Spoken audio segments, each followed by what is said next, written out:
Hello friends, welcome to knowledge seekers guys. तो cap round के लिए ऑप्शन फॉर्म फिल करने के बाद आती है बारी अलॉटमेंट लेटर की। और अलॉटमेंट लेटर की जो स्टेप है गाइस, ये one of the most important step है पूरी एडमिशन प्रोसेस में, क्योंकि इसी स्टेप से हमें पता चलता है कि हमें कौन सा कॉलेज अलॉट हुआ है। प्लस यहाँ पे हमें कुछ ऑप्शंस भी मिलते हैं, जिन ऑप्शंस का यूज़ करके हम इसी स्टेप में अपना जो कॉलेज है वो कन्फर्म कर सकते हैं और उस कॉलेज में जाके अपना एडमिशन ले सकते हैं। प्लस यहाँ पे और कुछ ऐसे ऑप्शंस रहते हैं जिन ऑप्शंस का यूज़ करके हम बेटर कॉलेज के लिए भी जा सकते हैं नेक्स्ट राउंड में। तो इस वीडियो में आपको इन सभी ऑप्शंस के बारे में डिटेल में बताने वाला हूँ, प्लस कौन से ऑप्शन से क्या होता है विद एग्जांपल, ये भी मैं आपको इस वीडियो में बताने वाला हूँ। तो वीडियो पूरा एंड तक देखते रहिए ताकि आपको सारी जो इन्फॉर्मेशन है वो मिल जाए। और अगर आपने अभी तक इस चैनल को सब्सक्राइब नहीं किया है तो सब्सक्राइब करके बेल आइकन ज़रूर से दबा दीजिए ताकि ऐसे इंपॉर्टेंट वीडियोज़ के आपको नोटिफिकेशंस टाइम पे मिलते रहे।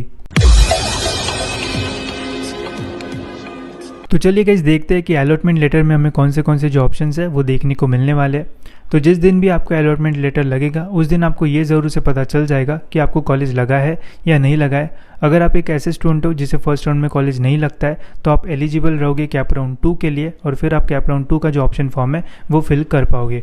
जिन स्टूडेंट्स को कैप राउंड 1 में कॉलेज नहीं लगा है उन्हें कैप राउंड 2 के लिए कौन सी स्ट्रेटजी का यूज़ करना चाहिए वो मैं आपको वीडियो में आगे बताता हूँ। बट उसके पहले गाइस उनके बारे में बात करते हैं जिनको कैप राउंड 1 में जो कॉलेज है वो लगता है। अगर आपको कैप राउंड 1 में कॉलेज लगता है तो उस दिन आपको ये पता चल जाएगा कि आपको कौन सा कॉलेज लगा है, और उसके अगले दिन आपको अपने लॉगिन में कुछ जो ऑप्शंस है वो देखने को मिल रहे होंगे, जैसे सेल्फ फ्रीज, नॉट फ्रीज या फिर ऑटो फ्रीज। अब इन ऑप्शंस का क्या मीनिंग है वो मैं आपको डिटेल में बताता हूँ ताकि आपको सारी जो इंपॉर्टेंट चीज़ है वो सही से समझ में आ जाए। तो सबसे पहला ऑप्शन है गाइस ऑटो फ्रीज। इसका मीनिंग क्या होता है वो मैं आपको डिटेल में बता देता हूँ। Candidates who have been allotted the seats as per their first preference in round 1 auto freeze shall pay the seat acceptance fee by online mode through their login, and such candidates shall not be eligible for participation in subsequent round। Suppose करते हैं guys ये आपकी college की list है, ठीक है, और इस लिस्ट में आपने अलग अलग कॉलेजेस को जो प्रेफरेंस है वो दिया है। इस प्रेफरेंस लिस्ट में गाइज अगर आपको फर्स्ट प्रेफरेंस का जो कॉलेज है वो लगता है तो ये जो कॉलेज है वो ऑटोमेटिकली ऑटो फ्रीज हो जाएगा। ऑटो फ्रीज होने के कारण गाइज फिर इसी कॉलेज में आपको जो एडमिशन है वो लेना पड़ेगा। एडमिशन के लिए आपको जो सीट एक्सेप्टेंस फ़ी है जो कि रहेगी ऑलमोस्ट 1000 रुपीज़, ये आपको अपने लॉगिन में जाके ऑनलाइन मोड से पे कर देना है, और जो कॉलेज आपको लगा है उस कॉलेज में जाके फिजिकली जाके अपना जो एडमिशन है वो कंफर्म कर लेना है, क्योंकि ऑटो फ्रीज होने के बाद आप नेक्स्ट राउंड के लिए एलिजिबल भी नहीं रहते हो, ठीक है। तो ऐसे काम करता है गाइस ऑटो फ्रीज का ऑप्शन। नेक्स्ट ऑप्शन रहने वाला है गाइस सेल्फ फ्रीज, ठीक है। सेल्फ फ्रीज का मीनिंग क्या होता है वो पहले मैं आपको बता देता हूँ। Candidates who have allotted other than first preference and self-freeze their allotment in round 1 through their login must accept the seat and shall pay the seat acceptance fee through online mode. Such candidates shall not be eligible for participation in subsequent rounds। Okay, तो suppose ये आपकी एक college list है और यहाँ पे आपको suppose first preference का जो कॉलेज है वो नहीं लगता है। अगर फर्स्ट प्रेफरेंस का कॉलेज नहीं लगता है, उसके अलावा कोई भी प्रेफरेंस का कॉलेज लगता है, तो फिर वो जो कॉलेज है गाइस वो ऑटो फ्रीज नहीं होता है। फिर हमारे हाथ में जो ऑप्शन है गाइस वो रहता है। अगर हमें सेकंड प्रेफरेंस का कॉलेज लग गया तो हमारे पास दो ऑप्शन रहेंगे, एक रहेगा सेल्फ फ्रीज और दूसरा रहेगा नॉट फ्रीज। सेल्फ फ्रीज अगर आप करना चाहते हो तो इससे ये होगा गाइस कि जो आपको सेकंड नंबर का कॉलेज लगा है उस पर अगर आप सेल्फ फ्रीज कर लेते हो तो ये जो कॉलेज है वो आपको अलॉट हो जाएगा।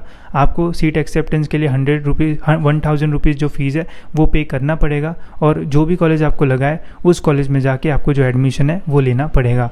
अगर आप सेल्फ फ्रीज करते हो तो आप जो नेक्स्ट राउंड रहेगा उसके लिए एलिजिबल भी नहीं रहोगे, और इस ऑप्शन का मेनली बहुत ही कम लोग यूज़ करते हैं, क्योंकि अगर आप सेल्फ फ्रीज करते हो गाइस और अगर आपको सेकंड या थर्ड या फोर्थ प्रेफरेंस का कॉलेज लगता है तो मोस्टली जो पीपल है वो बेटरमेंट के लिए जाते हैं, क्योंकि सेकंड राउंड में फर्स्ट राउंड से और भी अच्छा जो कॉलेज है वो लगने के जो चांसेस है वो रहते हैं। तो अगर आपको सेल्फ फ्रीज करना है तो वो कर सकते हो, बट मैं तो आपको यही बोलूँगा कि आप बेटरमेंट के लिए जा सकते हो, क्या पता सेकेंड राउंड में आपको उससे भी अच्छा जो कॉलेज है वो लगे, ठीक है। तो ऐसा होता है सेल्फ फ्रीज का ऑप्शन। नेक्स्ट ऑप्शन है guys not freeze, go for betterment, और एक ऐसा ऑप्शन है इसका जो यूज़ है वो काफ़ी ज़्यादा होता है। अब इसका मीनिंग क्या है वो मैं आपको बता देता हूँ। Candidates who have allotted other than first preference and want betterment in subsequent round must claim the allotted seat in round 1 by accepting the seat by choosing not freeze option for betterment and shall pay the seat acceptance fee through their login by online mode।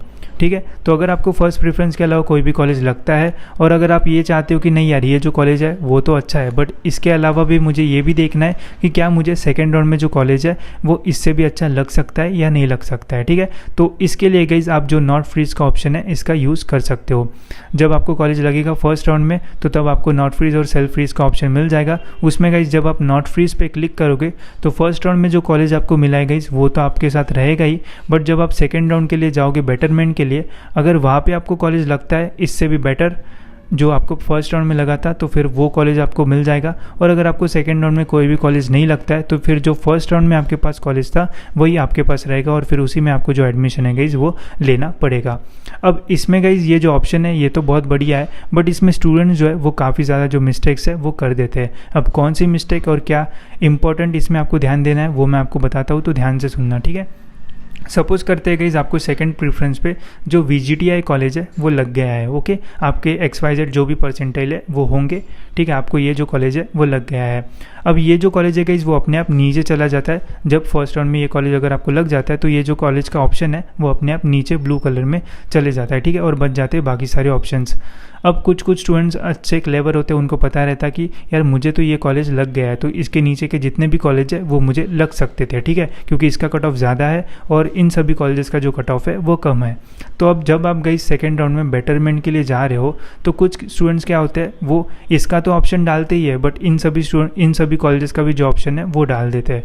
अब suppose अगर आपको second round में ये जो college है वो नहीं लगता है, बट आप अपने ऑप्शन लिस्ट में कुछ ऐसे भी कॉलेज डालते हो जिनका जो कट ऑफ है वो जो फर्स्ट राउंड में आपको कॉलेज लगा था उससे भी कम है, तो फिर आपको गाइज जो कम कट ऑफ वाला कॉलेज है वो भी लग सकता है, जिससे आपका बेटरमेंट ना होके डिक्रीमेंट भी हो सकता है।